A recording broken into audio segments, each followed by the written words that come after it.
Magandang gabi po mga boss, magandang araw sa kung nasaan man kayo. So, kagagaling ko lang po kanina sa MOA, sa Pasay, dun sa gun show ng APAD, PISAS. May maganda pong balita regarding sa rifle na 5.56 at 7.62 na pwede na pong totoo na po na pwede nang ma-release sa mga civilians.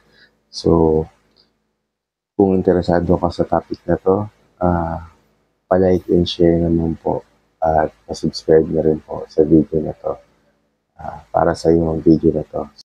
Yun po. So, bago ang lahat, pag-usapan natin to, bakit ba natigil tong pag-allow ng sinasabi nila na high-powered firearm o yung 5.56 o yung mga rifle na semi-automatic sa mga civilians. Ito po ay nagsimula, I quote, sa Philippine Ricochet Line, the FEOs temporarily 5.56 and 7.62 small firearm ban of 2017. So ito po ay nangyari nung hanggat at na-extend hanggang noong 2021 during the last administration of Duterte. So ito po yung nagbunsod doon sa gulo sa Marawi.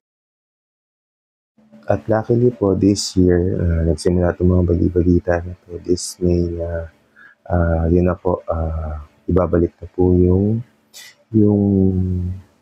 pagbalik ng pag-allow sa mga civilians na mag-own ng 5.56. Ganito po kasi yun. Yung mga dati nang na-issuehan, tuloy pa rin po ang pwede nilang maging pagmamayari yun, pero hindi na nila pwede ibenta, i-renew na lang nila. Pero ngayon po, tuloy na po ulit yung pwedeng pagbili ng mga civilians ng 5.56. Nagsimula itong mga bali-balita na ito mga siguro March ata, April, May.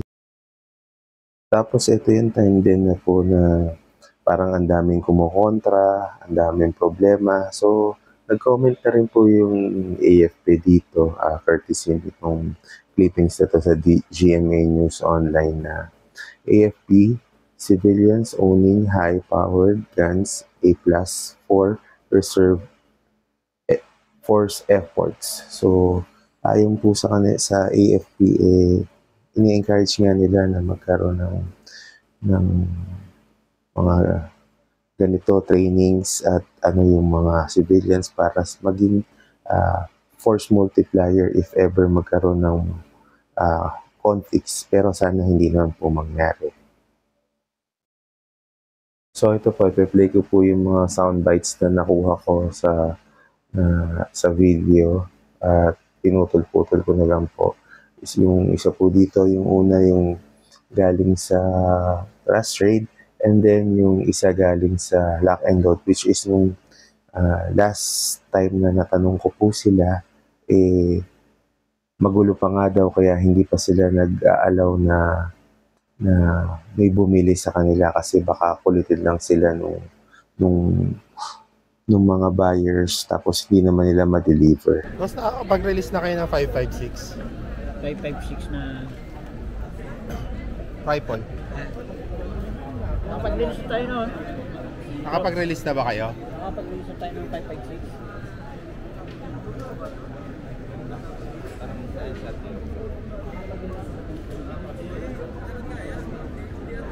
Sa civilian to. Right na, sir.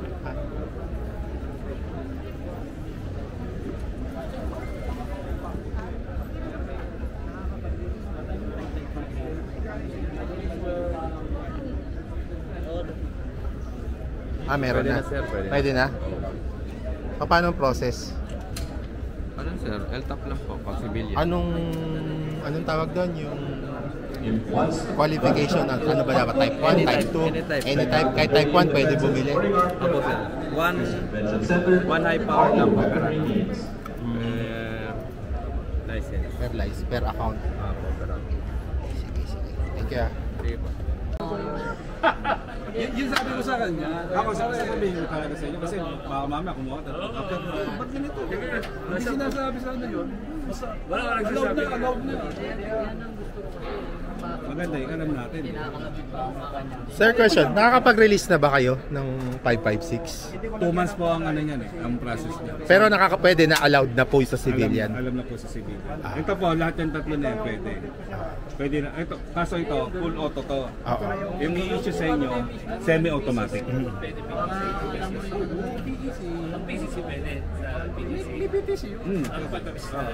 Ano, type 2 sport shooter. Yun yung sinasabi ko. Tatanong natin dito, baka may restriction yun nga. May restriction. Wala na, tutulog ko lang yan. So yun po, narinig ninyo sa kanila mismo nanggaling yung mga sound bites. Yun. So siguro ito na rin yung pinakamagandang timing para bumili kayo o sa mga nangangarap na magkaroon ng 556 dahil sa ngayon po